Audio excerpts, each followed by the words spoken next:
Rodrigo sempre teve uma curiosidade intensa pelo desconhecido. Como pesquisador de saúde pública, sua rotina incluía analisar dados, visitar comunidades e elaborar relatórios sobre doenças comuns como dengue ou surtos ocasionais de gripe. No entanto, quando recebeu uma notificação de casos estranhos em uma região isolada, percebeu que essa investigação não seria nada trivial. Havia relatos de manchas vermelhas que se espalhavam pelo corpo em questão de horas, evoluindo para febre alta e culminando em acessos de raiva ou violência. Não era apenas um problema médico rotineiro. Algumas testemunhas mencionavam rituais noturnos, símbolos misteriosos pintados nas portas de casas e um clima de medo sufocante. Ainda em seu escritório, Rodrigo pegou o relatório preliminar e se deparou com a expressão peste rubra rabiscada nas anotações de um de seus colegas. Aquilo lhe causou um arrepio quase imediato, como se a simples menção dessas duas palavras evocasse uma presença sombria adormecida. Ao chegar à região, deparou-se com um cenário desolador. As ruas estavam vazias, janelas fechadas, e um silêncio inquietante pairava sobre cada esquina. O posto de saúde local funcionava de maneira precária, lotado de pacientes com feridas purulentas. Quando Rodrigo viu, pela primeira vez, uma das vítimas, sentiu uma pontada de compaixão e terror. Manchas de um vermelho intenso cobriam o braço do homem, e havia rachaduras na pele como se algo a corroesse por dentro. O paciente delirava, gritando sobre a entidade rubra que o perseguia nos sonhos. Rodrigo, cético por natureza, tentou apaziguar o homem, mas a cada palavra dita, sentia que havia mais do que mero delírio ali. Existia uma força perturbadora naquelas palavras, quase tangível. Para ajudá-lo na coleta de informações, o governo local designou Vanessa, uma jornalista investigativa conhecida por reportagens incisivas envolvendo casos de corrupção. Ela chegara alguns dias antes e já tinha reunido relatos que misturavam superstição, boatos sobre uma seita secreta e histórias antigas de surtos semelhantes. "Você sabe que isso não é a primeira vez, certo?", disse ela, mexendo em seu gravador de voz. "O Dr. Salazar, um médico aposentado que mora aqui há décadas, jura que já viu casos assim em 1930 e ouviu falar de registros ainda mais antigos." Rodrigo franziu a testa. Ele havia lido sobre enfermidades históricas, mas nada que, oficialmente, se encaixasse na descrição dessa peste rubra. Intrigado, sugeriu que fossem até a casa do Dr. Salazar para uma conversa. O homem, já com os cabelos completamente brancos e olhar cansado, recebeu os dois em uma sala repleta de livros antigos e manuscritos amarelados. Fotografias envelhecidas mostravam ruas do vilarejo em épocas passadas, algumas em preto e branco, outras no começo da fotografia colorida. Ao notar o interesse de Rodrigo, o doutor tirou de dentro de uma velha caixa de madeira um recorte de jornal datado de 1930. Na manchete lia-se: "Surto misterioso atinge a região. Peste rubra deixa a população em pânico." A notícia falava de aproximadamente 100 pessoas infectadas em poucos dias, mortes súbitas e relatos de estranhos rituais perto de ruínas abandonadas. "Eu tinha apenas alguns anos de idade na época, mas cresci ouvindo essas histórias", explicou. "Ninguém nunca descobriu a real causa. Muita gente sumiu, e os sobreviventes evitavam qualquer menção ao assunto." Curioso, Rodrigo pediu mais detalhes, e o doutor apontou para um manuscrito que mantinha sob proteção de um plástico grosso. Eram anotações de um antigo vigário que documentara, no final do século XIX, Ocorrências similares, pessoas com lesões rubras, febres violentas e um comportamento que beirava a possessão. Nesse documento, porém, havia passagens ainda mais perturbadoras. Mencionava-se a existência de uma seita que realizava sacrifícios a uma entidade sobrenatural, supostamente para purificar a comunidade de gente indesejada ou que se opunha a certos interesses políticos. Eles chamavam essa entidade de a Rubra. Na falta de um nome mais claro, a população local continuava a usar o mesmo termo para a doença. Dizem que sempre que essa seita se reergue, a peste volta, concluiu o Dr. Salazar, demonstrando visível temor ao relembrar cada detalhe. Apesar de estar acostumado a manter o pé no chão e buscar explicações científicas, Rodrigo não pôde ignorar que algo muito estranho estava em jogo. Os próprios moradores sussurravam sobre símbolos enigmáticos desenhados em portas e muros, como se marcassem determinadas casas. E a cada dia, novas vítimas surgiam com manchas vermelhas e comportamentos cada vez mais agressivos. Vanessa, enquanto isso, teve acesso a documentos de cartórios locais que, curiosamente, registravam o surgimento de certas sociedades discretas em períodos anteriores aos surtos. Alguns nomes de famílias poderosas da região se repetiam de forma suspeita. Eram políticos, grandes empresários, gente influente que sempre se mantinha no auge do poder, enquanto a maioria da população sofria. Acho que existe uma conspiração profunda por trás disso tudo, comentou Vanessa, sem desgrudar os olhos do laptop onde organizava as informações. Não faz sentido, mas pode ser que essas pessoas estejam reavivando algum tipo de pacto para ganhar influência, medo, obediência. Rodrigo respirou fundo. A ideia de que tudo fosse realmente obra de uma força maligna o perturbava, mas ao mesmo tempo, já não conseguia negar as evidências de que havia algo além da ciência nessa história. No quarto dia de investigação, as coisas pioraram dramaticamente. O número de infectados dobrara e a população entrou em pânico total.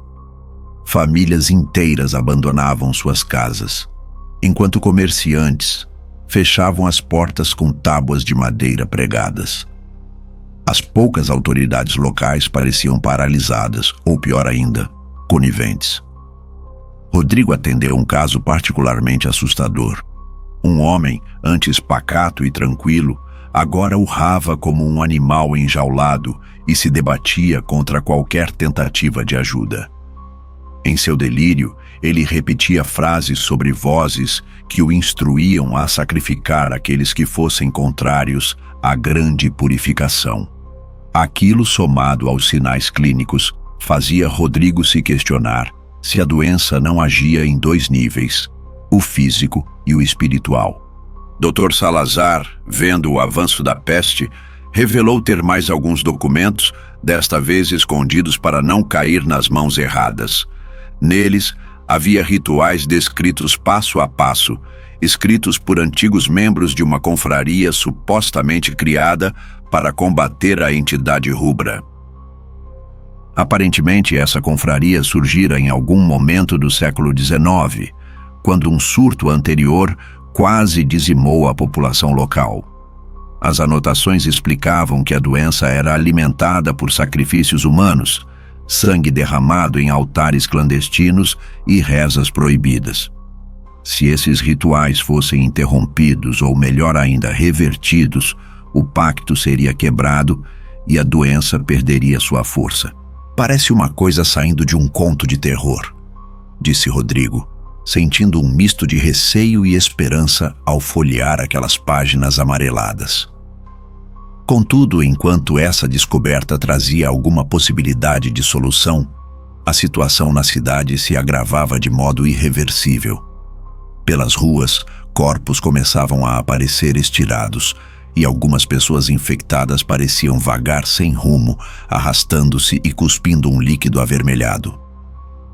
Vanessa, que tentava entrevistar sobreviventes, passou por uma experiência assustadora ao encontrar uma família inteira trancada dentro de casa. Eles repetiam preces em voz alta, implorando pela proteção de santos. Mas também tinham símbolos estranhos desenhados no piso. O medo e a paranoia faziam a população recorrer a qualquer tentativa de proteção, por mais irracional que fosse. Em meio a essa desordem, veio à tona a confirmação de que pelo menos 2 políticos locais se reuniam secretamente com empresários e figuras religiosas de reputação duvidosa. Vanessa conseguiu acessar fotos onde esses influentes da região apareciam em um casarão antigo, sorrindo ao lado de símbolos da mesma seita descrita nos documentos. Aparentemente, havia um ritual grande marcado para a noite seguinte, e de acordo com os boatos, esse encontro serviria para reforçar a peste rubra, ampliando seu alcance e garantindo que a cidade ficasse refém do medo. Eles querem acabar com a resistência e com a voz que se ergue contra eles. É a mesma lógica de sempre. Quando o povo está apavorado, fica fácil controlar tudo, sussurrou Vanessa, enquanto mostrava as imagens a Rodrigo. Diante disso, os dois perceberam que precisavam agir rápido. Com os textos antigos em mãos, Rodrigo e Vanessa elaboraram uma espécie de contra-ritual, descrito como necessário para quebrar o pacto. Seria preciso queimar símbolos da seita, interromper o sacrifício principal e recitar um conjunto específico de palavras diante do altar profano. Dr. Salazar, embora idoso, ofereceu-se para ajudá-los, pois conhecia a estrutura do casarão. Outrora pertencera a uma família ligada ao seu avô. A ideia era arriscada, mas deixar que os conspiradores fortalecessem a peste seria, sem dúvidas, o fim de tudo. Na noite decisiva, o céu se cobriu de nuvens espessas e trovões ribombavam ao longe. A luz da lua cheia projetava sombras assustadoras sobre o caminho que levava ao casarão. Os 3 seguiram cautelosamente pela trilha lamacenta, sentindo um vento gélido que parecia soprar direto do outro mundo. Cada passo lembrava que eles poderiam estar entrando em uma armadilha mortal. Ao se aproximarem, enxergaram tochas acesas ao redor da velha mansão, onde capuzes negros se moviam em círculos, entoando cânticos guturais. O ar estava pesado, impregnado de um cheiro metálico que lembrava sangue. Antes de entrarem em ação, Rodrigo, Vanessa e Dr. Salazar combinaram quem faria o quê. Vanessa ficaria responsável por filmar e coletar provas, pois a exposição da verdade poderia, quem sabe, derrubar a influência dos conspiradores no futuro. Rodrigo, com o manuscrito aberto, tentaria iniciar o rito inverso. Dr. Salazar aguardaria no saguão, pronto para intervir caso alguém tentasse impedi-los à força. Eles sabiam que havia seguranças e membros da seita espalhados pela propriedade. A adrenalina corria solta nas veias de todos. Conforme avançaram pelo corredor principal, viram um salão iluminado por velas. Ali, um altar improvisado estava coberto por tecidos vermelhos e inscrições antigas. Uma jovem amarrada sobre o altar parecia inconsciente, prestes a ser sacrificada. Ao redor, homens e mulheres encapuzados murmuravam preces em uníssono. De súbito, um dos líderes, talvez um empresário influente, daqueles que apareciam nas fotos, ergueu uma adaga ornamentada, pronto para consumar o ato macabro. Rodrigo não teve tempo de pensar. Correu em direção ao altar, gritando para tentar distraí-lo. Vanessa, que vinha logo atrás, apontou a câmera, esperando captar pelo menos parte da cena. A reação foi imediata. Vários encapuzados tentaram bloquear o caminho, e um confronto físico se iniciou. Murros, empurrões e gritos ressoaram pelo salão, enquanto chamas das velas tremulavam, quase se apagando. Dr. Salazar, aproveitando-se da confusão, empurrou uma mesa, derrubando alguns recipientes que espalharam um líquido escuro no chão. Rodrigo agarrava o manuscrito e tentava recitar as palavras do contrarritual, mas era interrompido pelos golpes dos adeptos. Vanessa, corajosa, atingiu um dos cultistas com sua câmera, que quebrou no processo. Ela então arrancou o capuz de outra pessoa, revelando um rosto conhecido na política local. Sem a opção de fugir, Rodrigo forçou-se a manter a concentração. Com o olho roxo e a respiração ofegante, ele começou a declamar, em latim precário, os versos que visavam revogar o pacto maligno. A cada sílaba pronunciada, o ambiente parecia mais turbulento, como se uma tempestade se formasse dentro do casarão. As velas cintilavam e chamas pareciam querer se alastrar pelos móveis antigos. Próximo ao altar, a jovem que seria sacrificada começou a recobrar a consciência, murmurando de dor. Parte do teto rangeu e um pedaço de madeira caiu, espalhando faíscas. O líder da seita gritava ordens para que continuassem o ritual, mas seus seguidores agora estavam confusos e assustados. Nesse momento, Dr. Salazar, determinado a interromper o sacrifício, forçou a adaga a cair das mãos do líder, lançando-a para longe. Com o livro firme em mãos, Rodrigo conseguiu concluir a passagem-chave do contrarritual. Uma lufada de vento percorreu todo o salão, apagando boa parte das velas e deixando o local na penumbra. O chão pareceu tremer, e um grito coletivo ecoou pelos corredores como se algo muito antigo e rancoroso se visse impedido de concluir seu intento.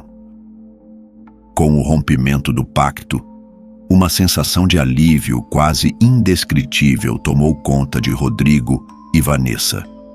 O líder, atônito, encarou-os com ódio nos olhos, mas muitos cultistas fugiram sem olhar para trás, temendo a fúria de uma entidade que havia sido desafiada. Dr. Salazar correu até a jovem amarrada, libertando-a das cordas. Ela chorava e tremia, mas estava viva, e era a prova concreta da barbaridade que estava sendo praticada ali. Ainda cambaleando pelo salão enegrecido pela fumaça, o trio se deu conta de que, ao interromper o ritual, haviam dado à população uma chance de esperança. Sem a energia fornecida pela seita, a peste rubra tenderia a enfraquecer e, aos poucos, a desaparecer. Os dias que se seguiram foram confusos e cheios de incertezas. Muitos enfermos começaram a apresentar melhora gradual. As manchas vermelhas retrocediam, as febres amenizavam e os acessos de violência diminuíam. Não foi um processo imediato, pois as vítimas ainda precisavam de cuidados médicos intensivos. Mas, para o espanto de Rodrigo, já não havia novos casos surgindo. Vanessa, por sua vez, usou as gravações que conseguiu salvar e os testemunhos de quem escapou do casarão para escrever uma matéria bombástica, expondo o envolvimento de pessoas influentes na conspiração. Embora nem todos os envolvidos pudessem ser presos de imediato, a repercussão nacional trouxe pressão sobre as autoridades locais, forçando investigações mais sérias. À medida que a cidade tentava se reerguer, o Dr. Salazar se tornava uma espécie de herói discreto. Seu conhecimento sobre os surtos passados e sua coragem para ajudar no confronto final foram cruciais para conter a ameaça. Rodrigo, por sua vez, voltou a seu trabalho de pesquisador com a mente revirada. Embora nem todos os envolvidos pudessem ser presos de imediato, a repercussão nacional trouxe pressão sobre as autoridades locais, forçando investigações mais sérias. À medida que a cidade tentava se reerguer, o Dr. Salazar se tornava uma espécie de herói discreto. Seu conhecimento sobre os surtos passados e sua coragem para ajudar no confronto final foram cruciais para conter a ameaça. Rodrigo, por sua vez, voltou a seu trabalho de pesquisador com a mente revirada. Agora, ele sabia que a ciência não explicava tudo. Existiam forças antigas, pactos escondidos e uma realidade sombria que se entrelaçava com a história da região.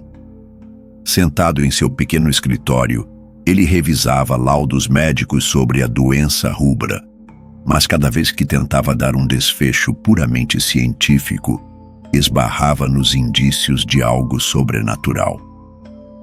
Já Vanessa planejava um livro para detalhar toda a investigação. Embora movida pela vontade de divulgar a verdade, ela sabia que certas partes do relato soariam inverossímeis para o grande público. Ainda assim, acreditava que o mundo precisava saber. Em suas conversas com Rodrigo, muitas vezes repetia: "Se não contarmos, isso pode acontecer de novo em outro lugar, ou até aqui mesmo com uma nova roupagem."